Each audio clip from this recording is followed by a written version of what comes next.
Taylor Wright, born on the 24th of April 1984. Her early years were marked by hardship. By the age of 13, she was in the foster care system, removed from her biological mother's care. Life had been tough, and Taylor had developed a protective exterior that helped her survive. She was small and frail-looking with stringy hair, searching for stability in a world that had let her down time and time again. Then she met Nancy Murchison, a neighbor, who would change everything.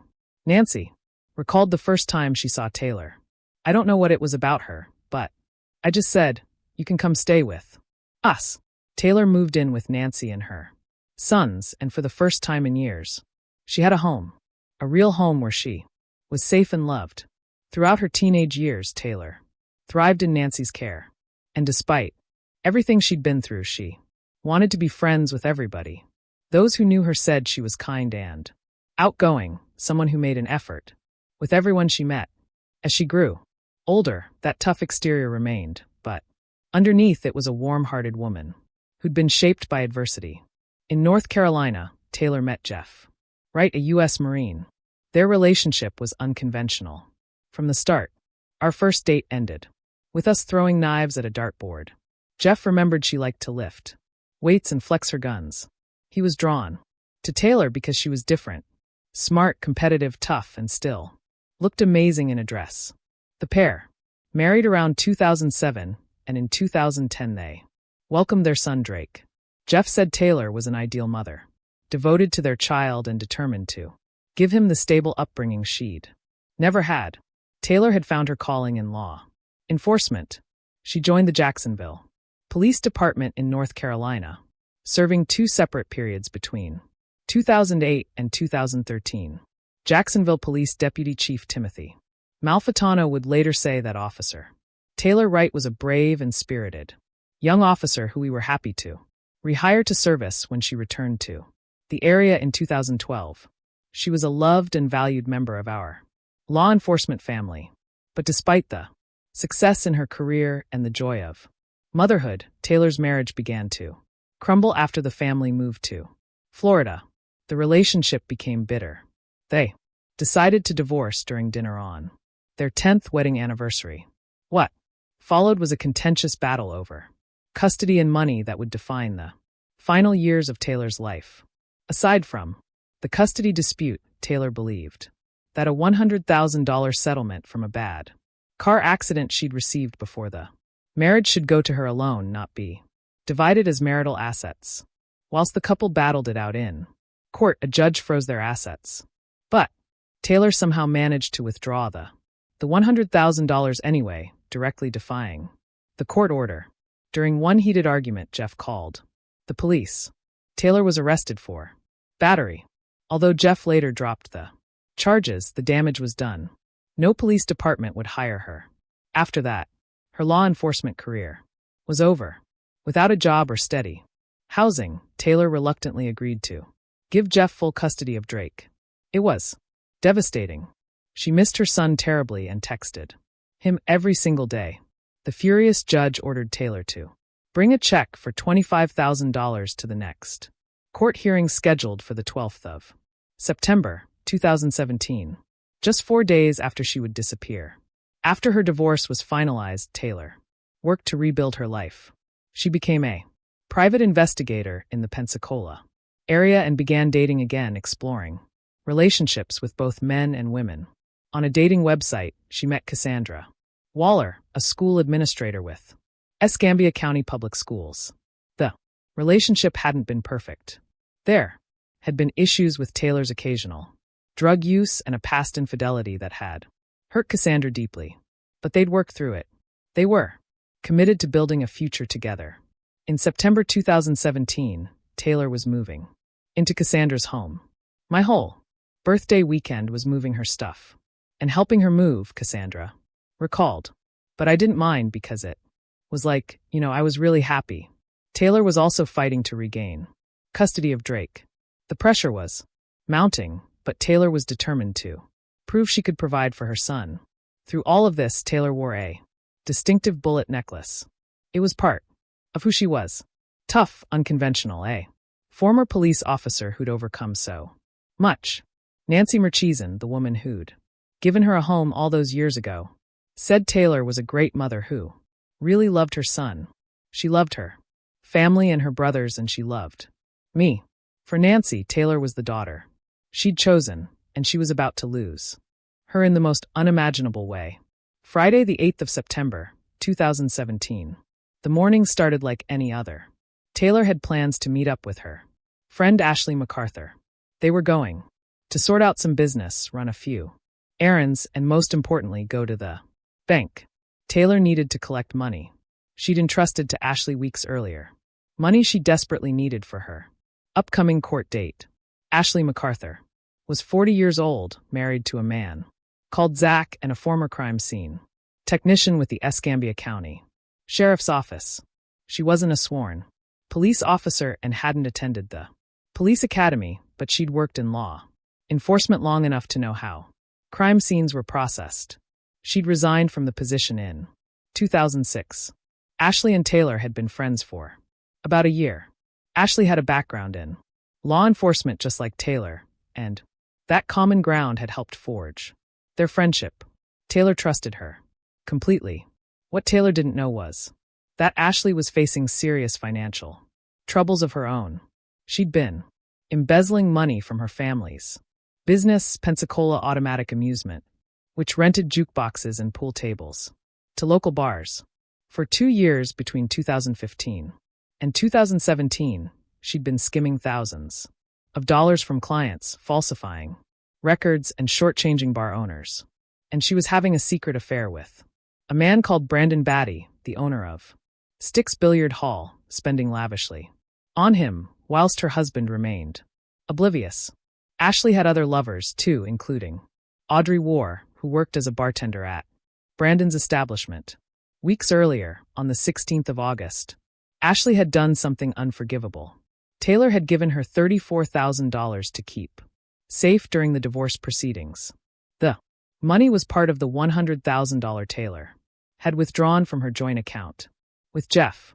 She'd split it up amongst friends to hide it from the court. Ashley had promised to put it in a safety deposit box. Instead, Ashley had forged Taylor's signature on a cashier's check and deposited the entire amount into her own bank account. She'd already spent it. Credit card payments, a motorcycle, expensive gifts for Brandon Batty, including a boat. The money was gone. For weeks, Taylor had been asking Ashley to meet at the bank so she could get her money back. Ashley kept making excuses, different reasons why they couldn't go. But with her court date looming, Taylor was running out of time. She needed that $25,000, and she needed it now. On the 8th of September, Ashley finally agreed to meet. They would go to the bank together. That morning around 11:20, Taylor sent her last text message to Cassandra. The pair had been messaging back and forth whilst Taylor was out with Ashley. Then silence. As the hours passed, Cassandra tried to reach Taylor. No response. She called Ashley. Ashley answered and said Taylor couldn't come to the phone because she was riding a horse on Ashley's family property. She promised Taylor would call back later. Ashley had even changed plans, telling Cassandra they'd decided to go horseback riding in East Milton instead of going to the bank. Cassandra said she was concerned from the beginning because she knew how important it was to Taylor to get the money. That call never came. At 7:58 that evening, Cassandra received a text from Taylor's phone. "I'll call you later. I'm not angry with you, and I should have called, but I just need to think. I'm trying to get my life organized and on track."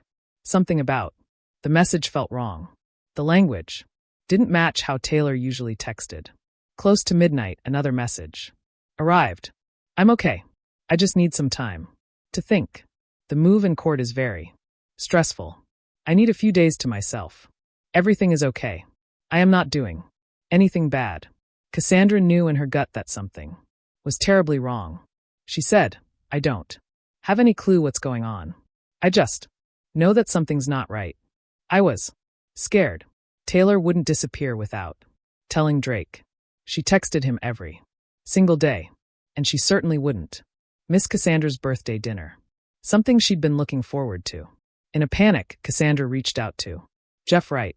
Their son had also been trying to reach out to Taylor, but he hadn't gotten any response. Jeff's reaction was strange. He then issued a startling warning, telling Cassandra that Taylor may get angry with her for involving the police in her business and that she should be careful. Disturbed, Cassandra continued to search for her girlfriend and began calling hospitals in the area. On the 14th of September, Cassandra reported Taylor missing to the Pensacola Police Department. Officers searched Taylor's home on Berkeley Drive. Everything was still there. Her car in the driveway, her personal belongings, her passport, money. It was as though she'd simply vanished into thin air. Initially, police didn't suspect foul play. Public Information Officer Mike Wood stated in the media that we've investigated it, and at this point in time we have no reason to believe anything suspicious has happened.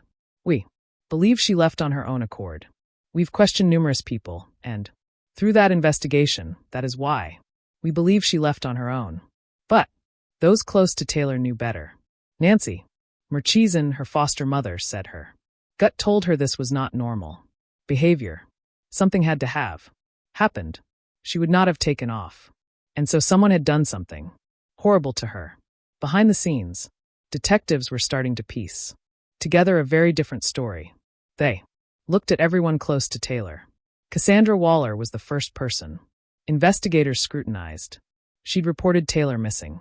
She was the last person Taylor had messaged, and she was in a relationship that had experienced problems, but Cassandra was cooperative from the start, handing over all of her electronics without hesitation. Detective Chad Will Height said Cassandra wasn't trying to hide anything. She was very cooperative. But then Ashley MacArthur dropped a bombshell on investigators.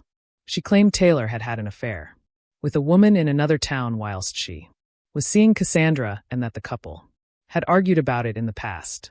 That was enough for investigators to search Cassandra's residence for any signs of foul play. During the search of Cassandra's home, they found Taylor's ID, passport, and money. Then they found something that piqued Detective Will Height's curiosity really fast. A revolver that was missing a bullet. During an interview with investigators, Cassandra explained that she'd purchased the gun after Jeff told her that Taylor had gotten violent with him in the past. They also found an uncashed $19,000 cashier's check. But as investigators dug deeper, Cassandra's story checked out. Her phone records, her whereabouts, everything aligned. She was cleared. They looked at Jeff Wright, Taylor's ex-husband. He had motive. They were in a bitter custody battle. Taylor had withdrawn $100,000 from their joint account against court orders. The judge had ordered her to produce $25,000 at a hearing. Jeff stood to gain from Taylor's disappearance. But Jeff was hundreds of miles away in North Carolina. When Taylor vanished, he was in the military and had since remarried. His alibi was airtight. He was ruled out. That left Ashley MacArthur, the last person to see Taylor alive. On the 15th of September, Ashley sat down for her first interview with Pensacola police. She told detectives that she'd picked Taylor up on the morning of the 8th. They'd driven to various locations during the day before going to Ashley's family property in East Milton to ride horses. They'd been there for about an hour before heading back to Ashley's residence around 4:45 in the afternoon. Ashley claimed she went inside her house briefly, and when she came back out, Taylor was gone. She said Taylor had called an Uber to go downtown to get a beer. Ashley said Taylor had picked up the $34,000, put it in a duffel bag, and taken it with her.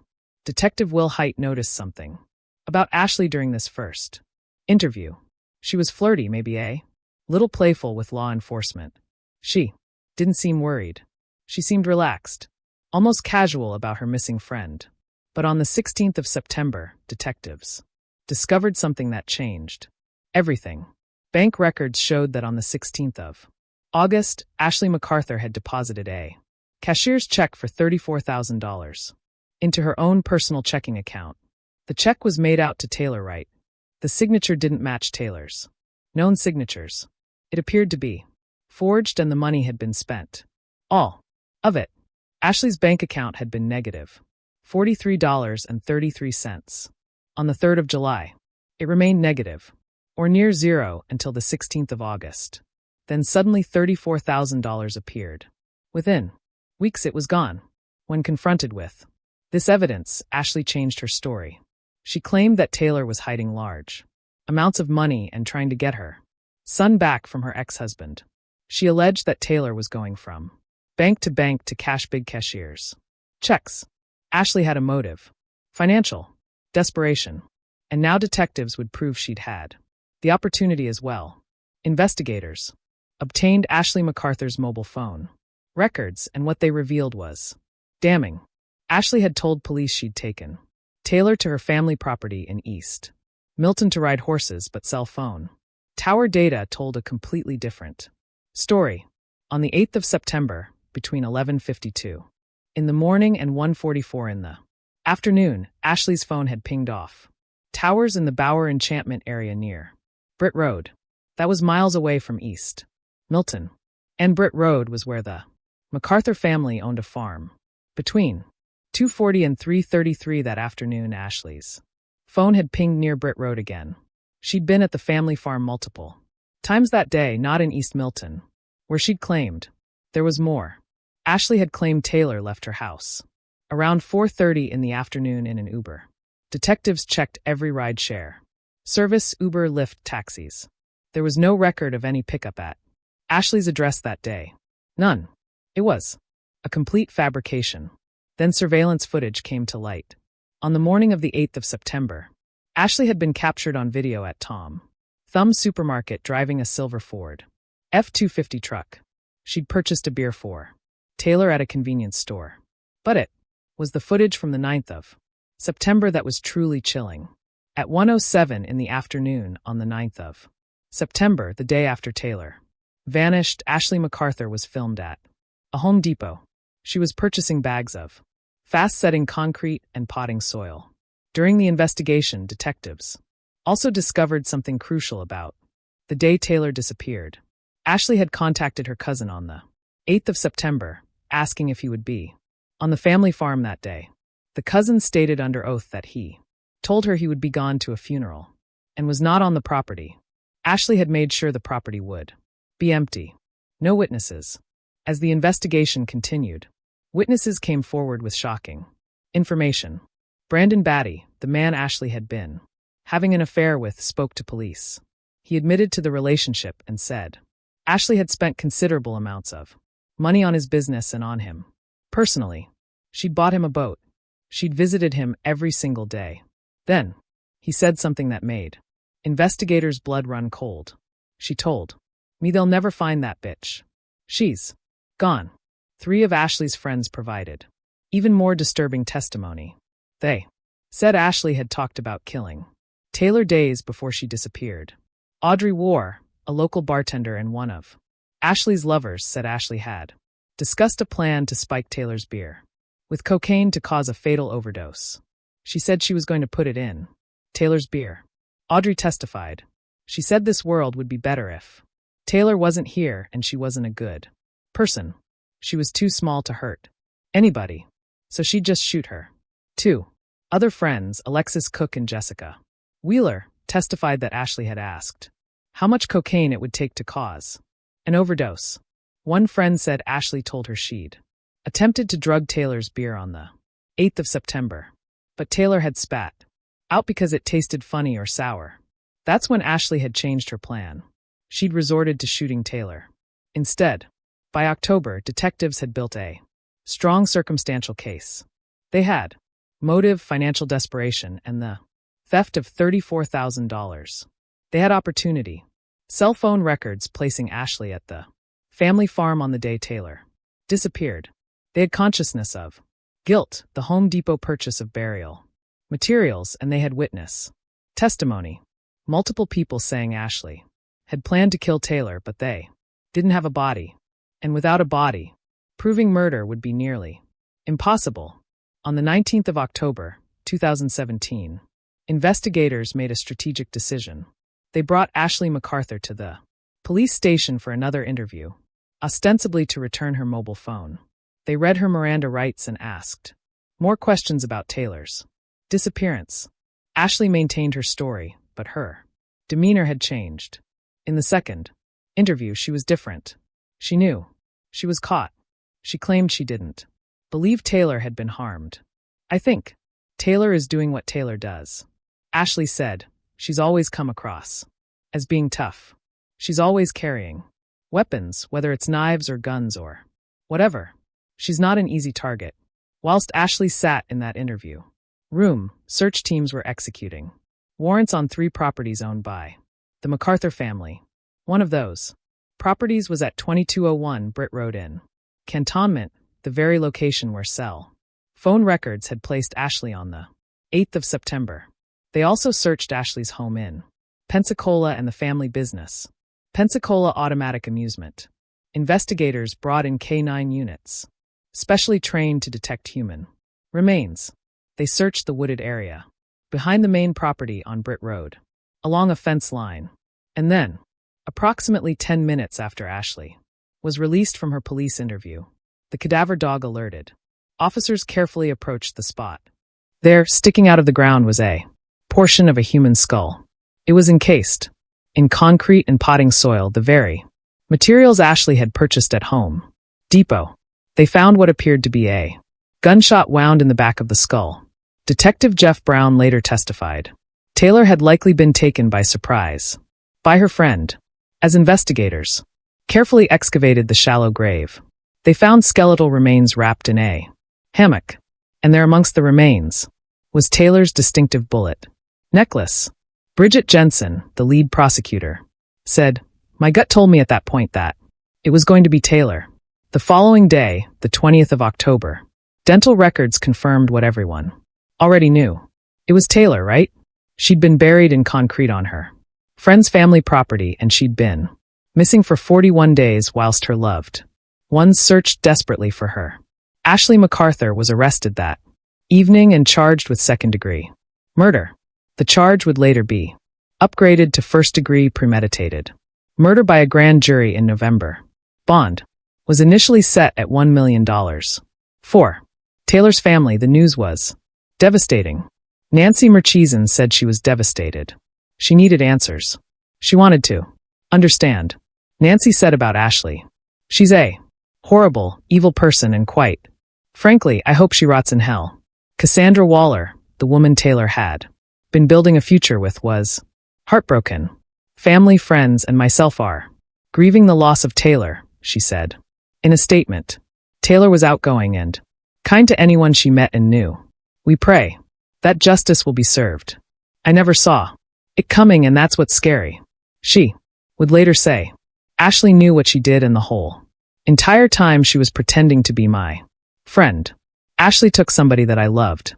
In February 2018, just months after her arrest for Taylor's murder, Judge Robert Perry granted a motion for Ashley's pretrial release.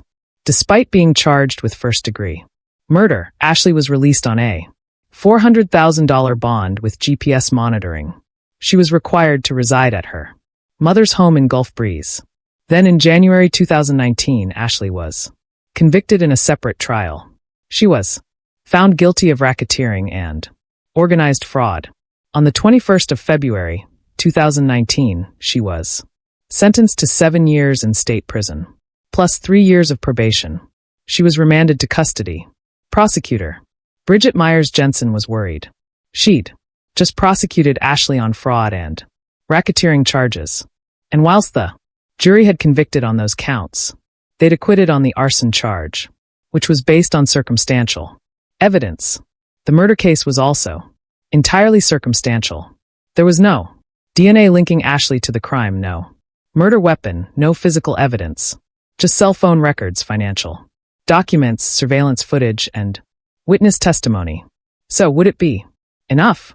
August 2019. Ashley MacArthur finally stood trial. Jensen told the jury Ashley MacArthur had a motive. Ashley MacArthur had the opportunity. Ashley MacArthur murdered Taylor Wright, and then she tried to cover it up with lies, concrete, and potting soil. The Defense claimed Ashley came from wealth and didn't need money. They said she had back problems and couldn't move her body, but prosecutors showed photos of Ashley scuba diving, fishing, and horseback riding. The witnesses were damning. Zach MacArthur sighed when asked if his wife could have committed murder. I can't see her doing something like that. She's super intelligent. It's just sloppy shit. After 4 days, the jury deliberated for 3 hours. We, the jury, find the defendant guilty of first-degree premeditated murder with a firearm. The courtroom erupted. Judge Shackelford sentenced Ashley to life in prison with a mandatory minimum of 25 years. Ashley sat expressionless. No remorse. Ashley was sentenced to an additional life sentence for racketeering and fraud, ensuring at least 36 years behind bars, even if the murder conviction were overturned. Nancy Murchison said, "In so many ways, I feel that I was robbed. I love her and miss her, and that will never stop." Cassandra struggled with the betrayal. "I never saw it coming. She was pretending to be my friend the whole time." Drake grew up without his mother, raised by Jeff in North Carolina. In April 2021, Ashley appealed. The Florida Court of Appeal denied it. She's serving life and won't be eligible for parole until 2044. Taylor's bullet necklace became a symbol of who she was. Tough, unconventional, a survivor. She's everyone's daughter. She's everyone's sister. The murder of Taylor Wright is the ultimate betrayal. A trusted friend who murdered her over $34,000. Ashley forged Taylor's signature, stole her money, and when Taylor tried to get it back, Ashley killed her, buried her in concrete, used her phone to send fake messages, and let everyone search for 41 days. But justice can't bring Taylor back. Drake grows up without his mother. On behalf of the family, we are grateful for the gift of Taylor in all of our lives. Please don't forget Taylor.